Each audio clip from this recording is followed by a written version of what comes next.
Going on, guys? It's Frozen here, and today we're going to be learning how to try and create our own pan and crop type of style.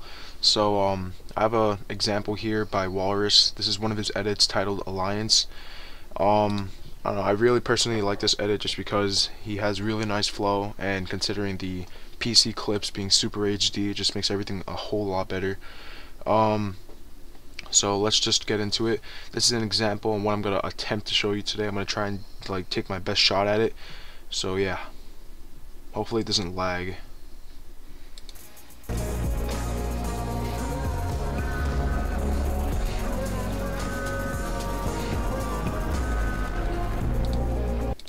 So yeah, that is a perfect example of what I'm gonna try and show you today.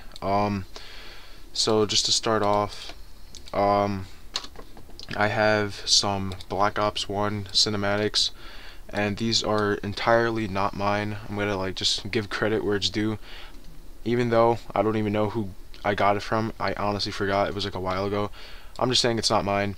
I'm pretty sure a lot of people have seen this before, these clips, because a lot of people use them, but then they don't even give credit to who they took it from, so that's kind of messed up. But whatever, I wish I could remember his name, but yeah. Anyways, so I have these Black Ops 1 cinematics. They're super HD and high frame rate. Like, as you can see, if I go into the project area, whoa, what'd I do? If I go into the project area, they are like 300 frames per second, so that makes everything a lot better. Anyways, so to get right into it, a lot of people like to just use time remapping. I don't like to use time remapping just because I tried doing it for a COD 4 edit that I was trying to get done, but I just gave up just because, I don't know, I've kind of lost my, my drive to edit, I guess. I don't even know. But yeah, I like to use Twixtor. I think it makes it look a lot smoother. So what we're gonna do is we're gonna try and create a super fast going into a super slow motion, and then going really fast out of the clip and jumping into the next one. So that's kind of what we're gonna do today.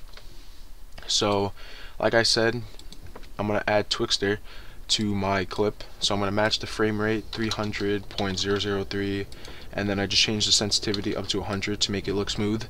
So what you want to do is start off by going into like a cinematic or a clip. You could sync this to a clip, but that's a little too in depth. I just want to give you guys the basic concept.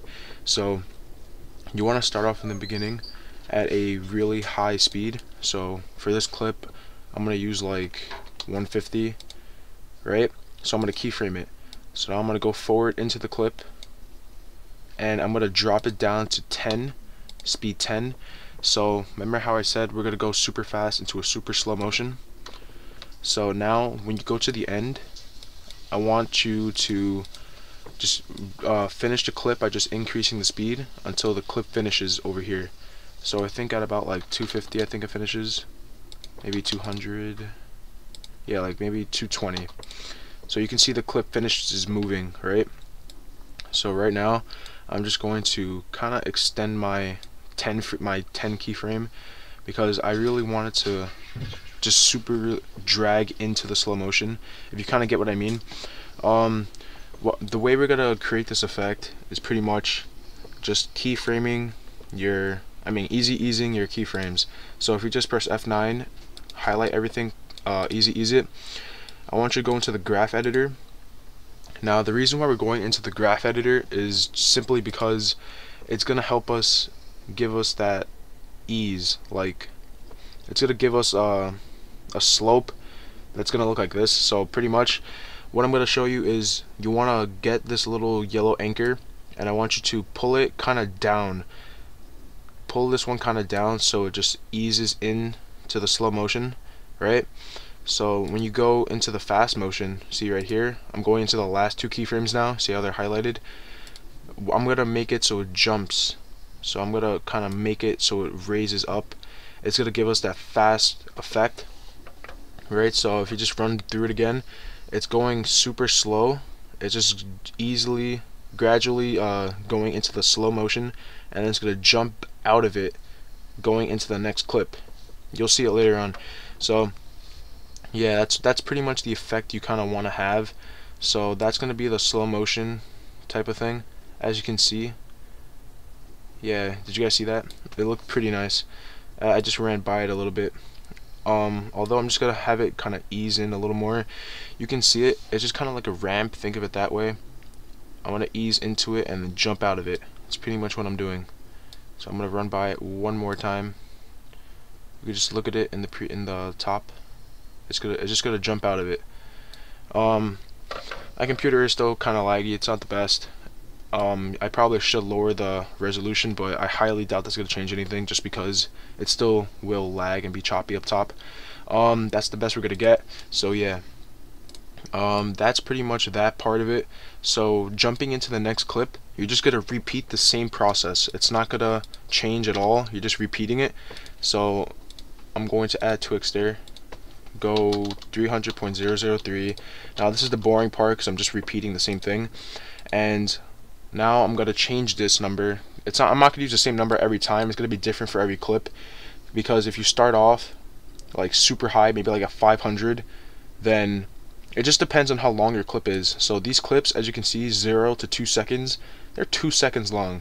If I start off really high, it's gonna finish the clip like over here, and that's not what I want. So that's why I chose like a pretty small number, like I think it was 150. Yeah. So for this clip, I'm gonna choose 200. So I'm gonna start off really high at 200, and then I'm gonna drop it down to 10, and then I'm gonna go towards the end and just finish it. So I think it's 100. Try 150 just in case. 170. Yeah, about 170. So we're just gonna literally repeat the same process. Easy ease. And just going to fix these keyframes up. So I'm gonna have this drag, literally drag in really smooth, going in there, and then I'm just gonna have it jump right out. So hopefully it's not lagging. Oh, it's lagging, it's choppy. Super slow, and then it just jumps out. Now I would provide a preview at the end, but if you just really follow this concept, it's really gonna work. Like I said, I'm not a perfectionist. I haven't perfected this, and literally all these editors, I'm pretty positive they all do their syncing and all that flow in Sony Vegas. So I would teach you it, but I have no idea how to do it. Absolutely no clue. Like, I know like what to basically do in it, but I just can't seem to get it right. So yeah, I would teach you in Vegas. It's a lot better apparently, and yeah, that's pretty much it. So that's the flow, the slow motion flow. Now some people like to add some scaling effect to it. So if you just go on your clip, press Shift S, you're gonna bring up your scale. So I kind of like to start off like at 130. So that makes it super zoomed in. So then I'm gonna go over to my slow motion keyframe, and I'm gonna drop it down to about 110, and then I'm gonna go all the way back to the end. And since we're jumping out of the clip, I'm gonna go all the way back up to 130. So if you kind of see, if I zoom out, that's what it looks like. So I'm just gonna do the same thing for this clip really quick. So scale U, and then I'm gonna go to 130. Trust me, this will all look good at the end. Like, you might think these are like random things, but this is all gonna look good at the end. Alright, so what I would recommend doing is using the graph editor again. So I'm gonna explain why everything's being used in just a second. So you kind of want to match your scale keyframes. So all I did was I highlighted my scale keyframes and I just easy ease them. And what you want to do is go into the graph editor and just try and mimic what you did for your Twixter keyframes. So I kind of made it gradually decrease, and then I'm just gonna have this jump right now. So that's kind of what I wanted to do. That's the game I'm playing here. So I'm gonna have it mimic pretty much. So do the same thing with these keyframes over here. Now I know I'm pretty much rushing this. I don't think I could go more in depth, to be honest, but I'm trying my best here. This is kind of the shot I'm taking at it. So I'm pretty sure this will all look good at the end. So yeah, it is working out the way I want it to, so it's pretty good. So the reason why we use the graph editor is pretty much just to get more in depth with the keyframes, because if you just have the keyframes very stale and they're not easy eased, then you're gonna have a hard time trying to get your flow. So one more time, I'm gonna show you a preview from this. We're just gonna keep playing it really quickly, so let's see what I'm talking about.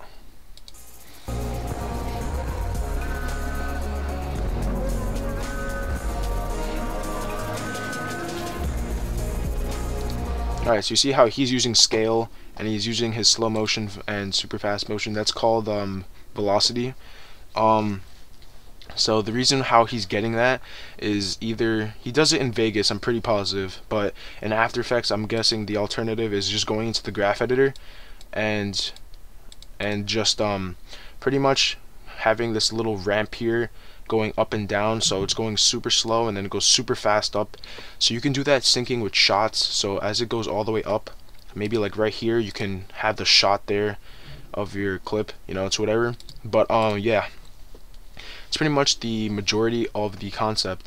So as a result, if I just skim through it, you can see, oh god, I really wish it wasn't laggy. I don't want to RAM preview it because it might freeze my computer. I'm not saying my computer's that bad, I don't want this tutorial to be super long. But yeah, like I said, if you follow these basic rules and just understood the concept, it's pretty much it. It's all you need. So pretty sorry that I can't show you that in Vegas, but it's whatever. We have After Effects. It's all we need. That's pretty much it. So I did scale, slow motion, fast motion. So that's called velocity. I did panning. That's pretty much called pan and crop. Pan and crop is your scale. So you can always position it differently. So say I want to start it over here, I could just keyframe it, keyframe the position, go towards the middle over here, and then just move it over. So yeah, if you want to do that, you can always get super in depth with it. So yeah, anyways, that was my shot at the pan and crop effect. Hope you guys enjoyed. Be sure to leave a like, comment if you want to have anything else done in the future. That's pretty much the only drive I'm going to be using. If someone requests something that is not random, it's pretty specific, that's pretty much what I'm going to end up doing sooner or later. So yeah, anyways, hope you guys enjoyed. Yeah, peace.